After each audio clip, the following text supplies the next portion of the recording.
राम जय जय राम।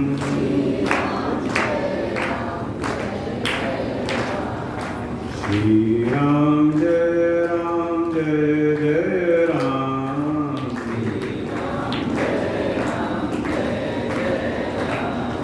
श्री राम जय जय राम।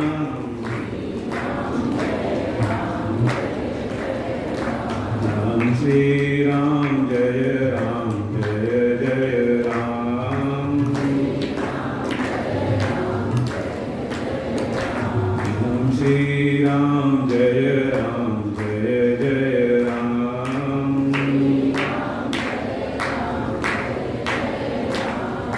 श्री राम जय जय राम।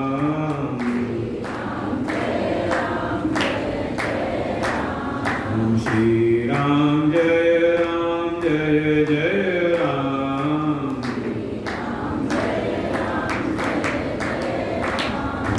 श्री राम जय जय राम। श्री राम जय जय राम। राम श्री राम जय जय राम।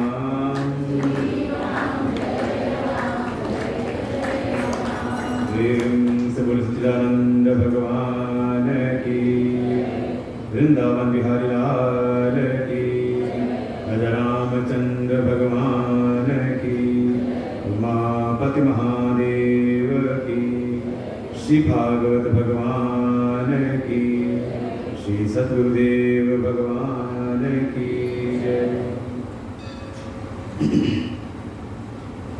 ओम सहना भवतु सहनौ भुनक्तु सह वीर्यं करवावहै तेजस्विनावधीतमस्तु मा विद्विषावहै।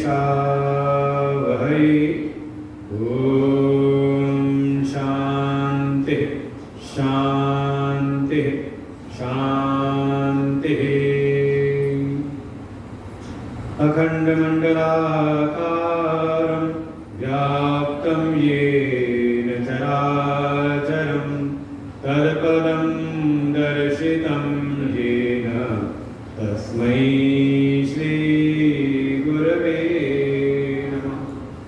अज्ञानतिमिरान्धस्य ज्ञानाञ्जनशलाकया चक्षुरुन्मीलितं येन तस्मै श्री गुरवे।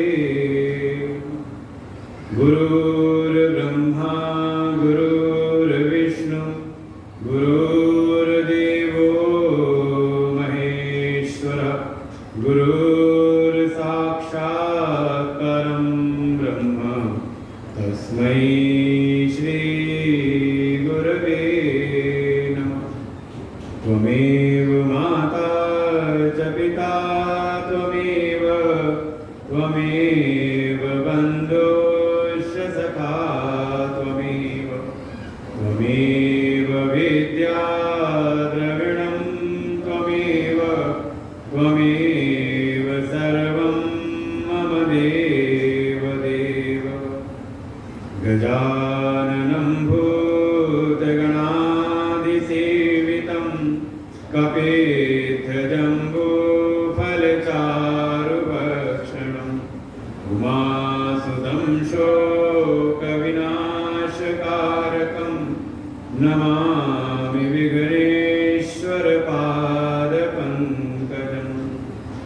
नारायणं नमस्कृत्य नरं चैव नरोत्तमं देवीं सरस्वतीं व्यासं ततो जयमुदीरये। सच्चिदानन्दरूपाय विश्वोत्पत्त्यादिहेतवे तापत्रयविनाशाय श्रीकृष्णाय वयं प्रवदन्तमनुपेतमपेतकृत्यं द्वैपायनो विरहकातरयादुभाव पुत्रेति तन्मयतया तरवो विनेदु तं सर्वभूतहृदयं मुनिमानतोऽस्मि।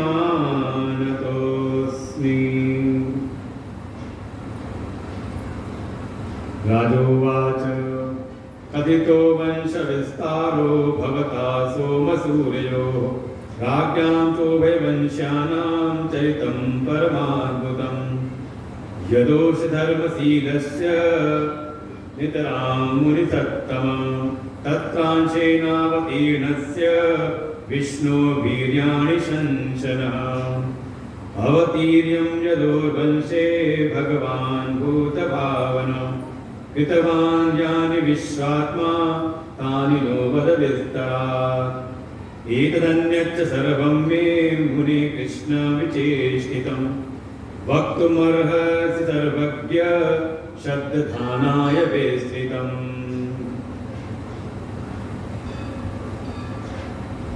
श्रीमद्भागवत महापुराण के कथा का यह पंचम दिवस राजा परीक्षित महामुनि सुखदेव जी के श्रीमुख से निश्चित श्रीमद्भागवत महापुराण की कथा का बड़ी तल्लीनता के साथ में पान कर रहे हैं।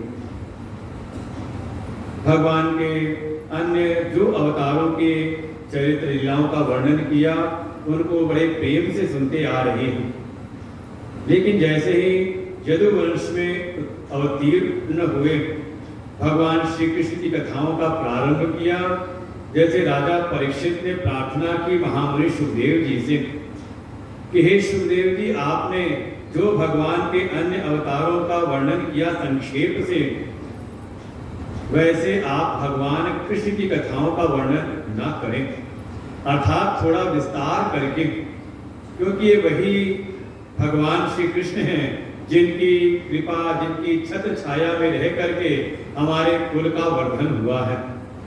आज हम जो कुछ भी हैं, जैसे भी हैं, उनकी कृपा पात्रता के कारण ही हैं। ऐसे आप उनकी जो जो कथाएं हुई हैं उनको आप विस्तार से सुनाइए, क्योंकि मुझे लगता है कि आप जैसे सर्वज्ञ ऋषि प्राप्त होना इस संसार में अत्यंत ही दुर्लभ है। वक्तुम अर्ह सर्वज्ञ, आप जैसे सर्वज्ञ वक्ता श्रीमद्भागवत महापुराण के कथा वक्ता मिल जाएं तो जीवन का परम कल्याण है। और जैसी श्रद्धा मेरे हृदय में इस समय उत्पन्न हुई है, श्रद्धानाय विस्तृतम, जैसी श्रद्धा मेरे हृदय में इस समय उपस्थित हुई है, पता नहीं फिर दोबारा हो ना हो।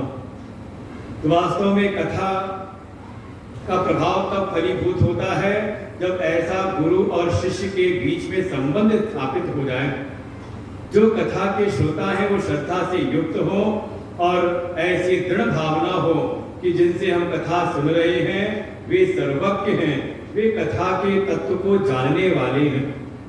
और इस भाव से जब युक्त होकर के कोई श्रोता कथा श्रवण करता है तो इस श्रीमद्भागवत महापुराण कथा का जो परम लाभ है वो उत्पन्न होता है।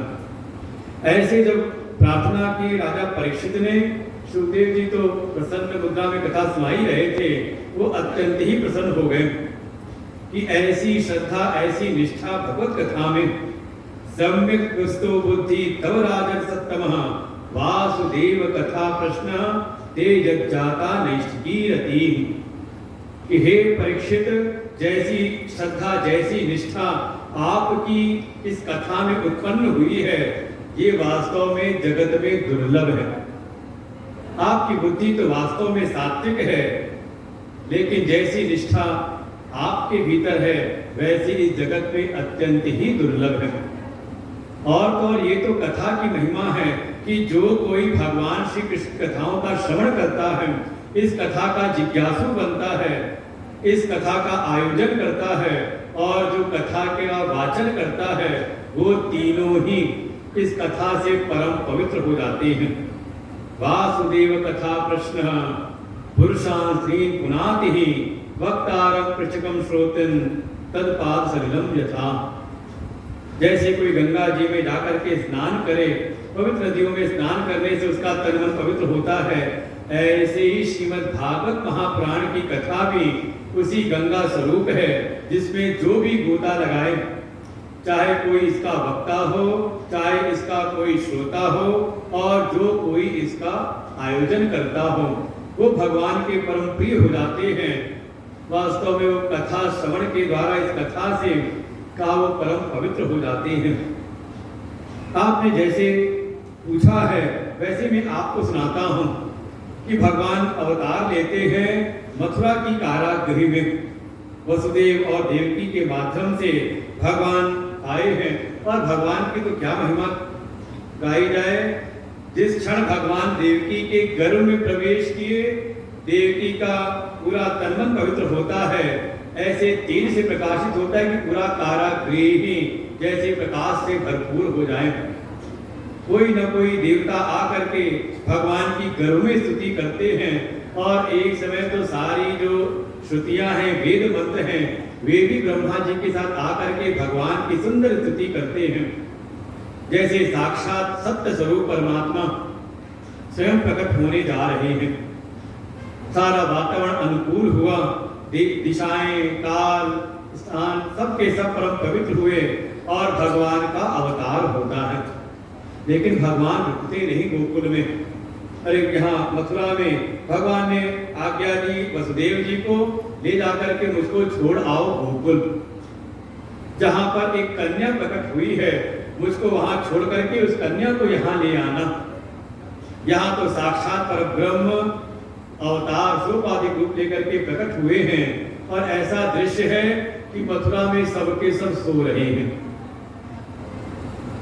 द्वारपाल सब सो गए, सारे द्वार खुल गए, हथकड़ी बेड़ियां खुल गई, और जब ये वसुदेव जी भगवान को लेकर के पहुंचे हैं गोकुल में, देखते वहां पर सबके सब सो रहे हैं।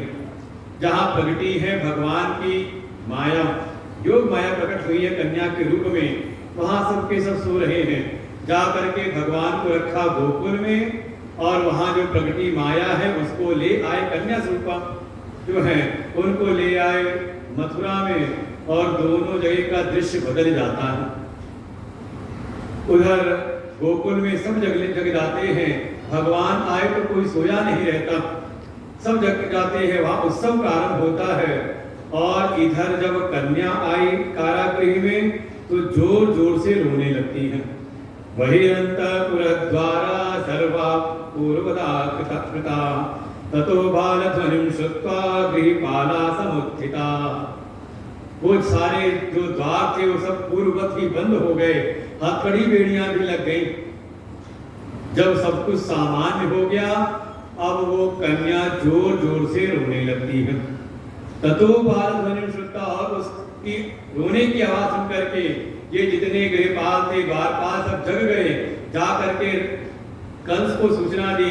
कंस भी भागते हुए आता है कारागृह में, लेकिन सुखदेव जी संकेत करते हैं, देखो एक है मथुरा, जहां पर अहंकारी दुष्ट कंस का साम्राज्य है, उसके सारे दुष्ट संगी साथी यहाँ रहते हैं, दुष्टों का शासन चलता है। और दूसरी है गोकुल नगरी, जहां भगवान के भक्त सात्विक हृदय वाले निवास करते हैं। और दोनों का लक्षण क्या है, तो पहचानने की बात है कि आप कैसे समाज में, या आपका मन अपना कैसा है। तो यहाँ लक्षण दिखाया कि जो दुष्ट हैं, जो बिल्कुल अहंकारी कंस के शासन में रहते हैं, उसका प्रिय चाहने वाले हैं, वो जब भगवान आए तो भगवान के प्राकट्य के समय सबके सब सो रहे हैं, और जब माया आई तो का सबके सब जग गए। और बिल्कुल ठीक इसका उल्टा होता है भक्तों की नगरी गोकुल में, जब माया आई है तो सबके सब सो रहे हैं, और जब भगवान आ गए तो सबके सब जग गए। तो यही विचारना है कि हमारा ये जो जीवन है, ये जो हमारा शरीर है, नव द्वारों वाला ये जो कुल नगर, हमने इसको कैसा बनाया है? मथुरा के जैसा इसको बनाया है, या अपनी पूजा उपासना साधना के द्वारा इसको हमने गोकुल के जैसा बनाया है? तो पहचान क्या है? तो पहचान यही है कि आपको कहाँ पर रस मिलता है और कहाँ आप उदासीन हो जाते हैं। कहीं दुनियादारी की चर्चा हो, इधर उधर के बातें, मायामय जगत की चर्चा हो, और अगर आपको जोश आता हो, आप चैतन्य हो जाते हो, समझे अभी फिर भगवान की भक्ति वाले नगर वाले नहीं। और आगे कथा में तो संसार की चर्चा चल रही थी, तो बिल्कुल मन चैतन्य था, और जैसी कथा में आ गए तो तब कोई कोना ढूंढा जहां मिल जाए, थोड़ा कमर को टेक, और थोड़ा टेक मिला तो बढ़िया सी नींद आई और फिर सो गए। कब उठे? जब कथा के अंत में जयकारा हुआ। तो कई बार ऐसे ही होता है, संगीत वालों को इसलिए बैठा के रखा जाता है, जब देखते हैं कि अब कुछ उदासी आ रही है कथा में, लोग कुछ अब उतने सजग, कुछ निद्रा का प्रभाव हो रहा है, तो इशारा करते अब जय जयकार करते हो तो भजन सुना दो। और तो इनको कहा ये समझ लो कौन से हैं? कहा ये मथुरा नगरी वाले। और कुछ ऐसे हैं जिनके सामने अगर संसार की चर्चा करो, इस मायामयी जगत के चमक धमक की चर्चा करो, तो उनके चित्त पर कोई प्रभाव नहीं पड़ता। और उन्हीं के सामने अगर भगवान की चर्चा करें, सत्संग की चर्चा करें, संतों की महिमा गाएं, तो उनका हृदय प्रसन्न हो जाता है। लगता है कि हाँ, इन्होंने अपने जीवन को गोकुल के जैसा बनाया है। ऐसे संकेत किया। इधर जैसी सूचना मिली कंस को, अरे 8वां गर्भ इसका जन्म हुआ है, बड़े तीव्रता से आता है भागते हुए कहीं टकराता भी है, गिरते पड़ते आया तारक गृह में, देखा देवकी ने उस कन्या को अपनी गोद में छुपा लिया, प्रार्थना की, भैया ये तो कन्या है, इससे तुम्हें कैसा भय? वो एक बार तो देख सुन करके चौंक गया। कन्या, वो आकाशवाणी हुई थी तो 8वां पुत्र होगा जो मेरा काल बनेगा, कन्या हुई है, लेकिन उसको लगा कि वो जो मेरा शत्रु है उसका कोई भरोसा नहीं, किस रूप में आ जाए। पहले भी एक बार आया है मोहिनी रूप लेकर के, इस रूप में आया हुआ है, तो कोई पता नहीं उसका।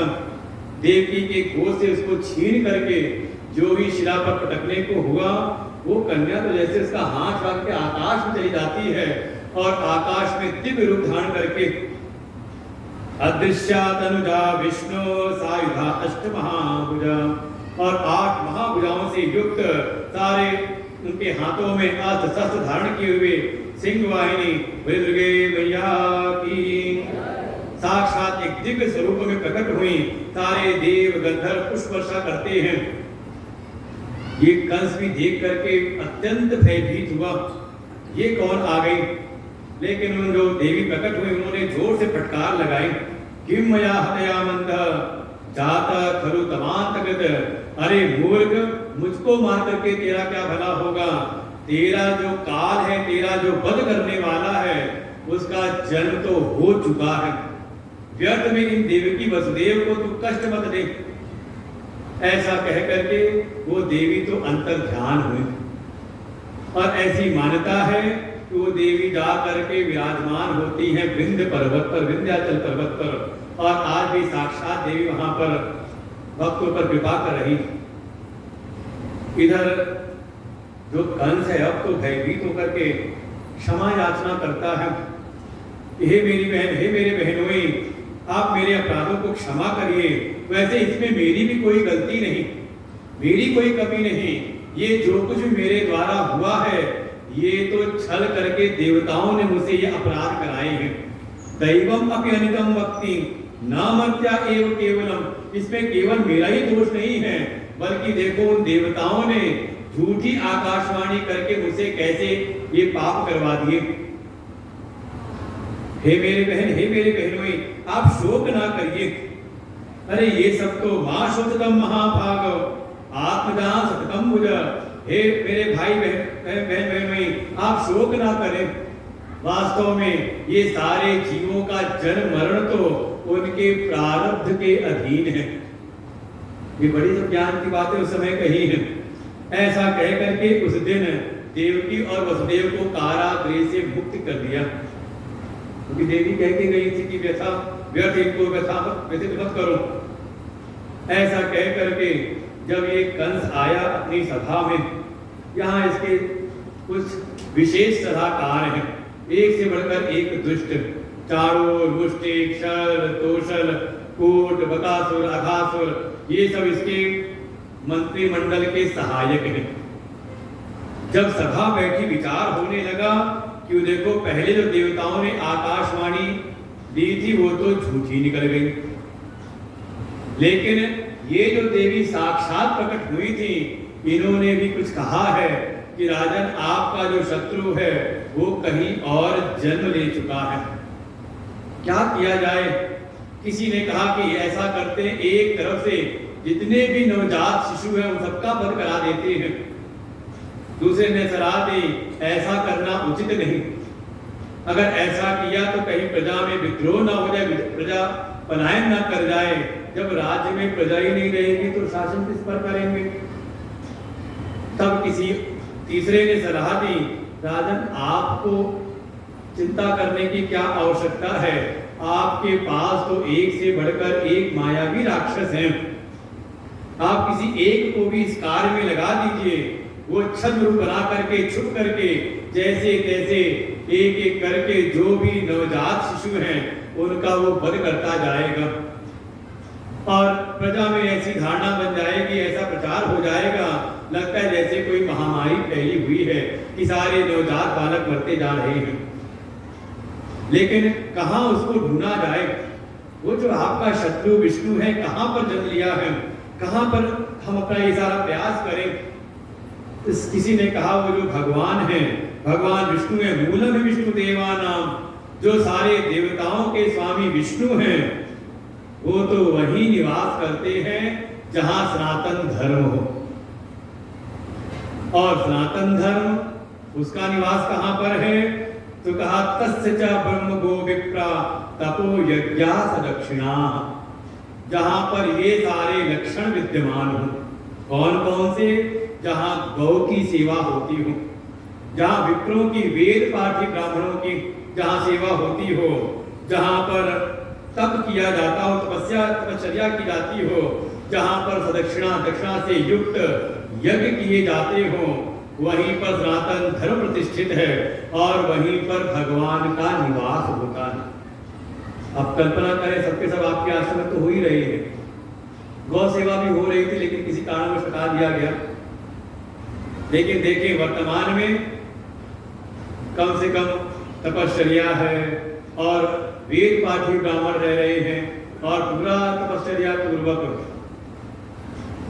ऐसे जहां पर भी ये सारे कार्य होते हो, यज्ञ प्रति रविवार होता है, कभी कभी दैनिक भी चलता रहता है, लोग करते रहते हैं यज्ञ।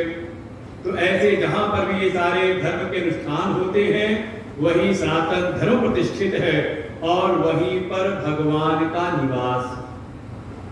आप स्थान पर आकर के थोड़ी सी भी अगर साधना करते हैं, थोड़ी बहुत भी अगर आप पूजा पाठ उपासना थोड़ा बहुत भी अगर आप ध्यान करते हैं तो इस स्थान का प्रभाव है कि आपकी वो जो छोटी सी भी पूजा है, थोड़ा बहुत भी जो आपका दान पुण्य है उसका कई गुना आपको लाभ मिलता है। देखो ये देश और काल का विशेष प्रभाव होता है, विशेष काल में और विशेष स्थान में की गई जो पूजा उपासना है उसका जो फल है वो अक्षुण्ण हो जाता है। क्या किया जाए तो एक एक करके एक को लगाया। सबसे पहले बकासुर की एक धर्म बहन है, बकी नाम है पूतना, उसको ही सबसे पहले भेजा गया। इधर जब से लाला आए हैं गोकुल में तो नित्य उत्सव है, लगता है जैसे त्रिलोकी की सारी संपदा आकर के गोकुल में ही निवास कर रही है। नंद राय जी भी परम आह्लादित हैं, बिल्कुल खुले दिल के साथ में जो आता है सब आते बधाई देने के लिए कुछ भेंट पूजा लेकर के, और बदले में नंद राय जी कई गुना उनको वापस कर देते हैं और किसी को उसकी बहुत लालसा नहीं, लेके चलते हैं तो कहीं कुछ गिर जाए तो किसी को होश नहीं, लगता है सारे मार्ग में रत्न मणि माणिक्य सब बिखरे पड़े हुए हैं, जैसे त्रिलोकी की संपदा साक्षात श्री ही आकर के गोकुल में निवास कर रही है। धीरे धीरे समय बीतता है। वास्तव में जो सुख का समय होता है वो बीतते समय वो पता चलता नहीं। देखो जो दुख की व्याप्ति है वो कुछ ज्यादा हो जाती है। अगर कोई दुख जीवन में आ जाए तो समय नहीं बीतता, एक एक दिन बीतना भारी लगता है। और अगर सुख का समय हो तो सुख का समय बीतता है तो पता चलता नहीं कितने दिन बीत गए। धीरे धीरे करते 6 दिन बीत गए। ये लगा, याद आया नंदराय जी को, अरे काफी समय बीत गया, हमें तो जा करके अपने राजा को कर चुकाना चाहिए, कर देने का समय आ गया है। कुछ सेवकों को लेकर के, कर की सामग्री लेकर के नंदराय जी तो चल पड़े मथुरा की ओर। और इधर कंस की भेजी हुई पूतना वो गांव-गांव, नगर-नगर घूमते हुए जितने भी नवजात शिशु हुए हैं उनको छल पूर्वक अपने स्तनों में विष लगा करके उनका वध करती जा रही।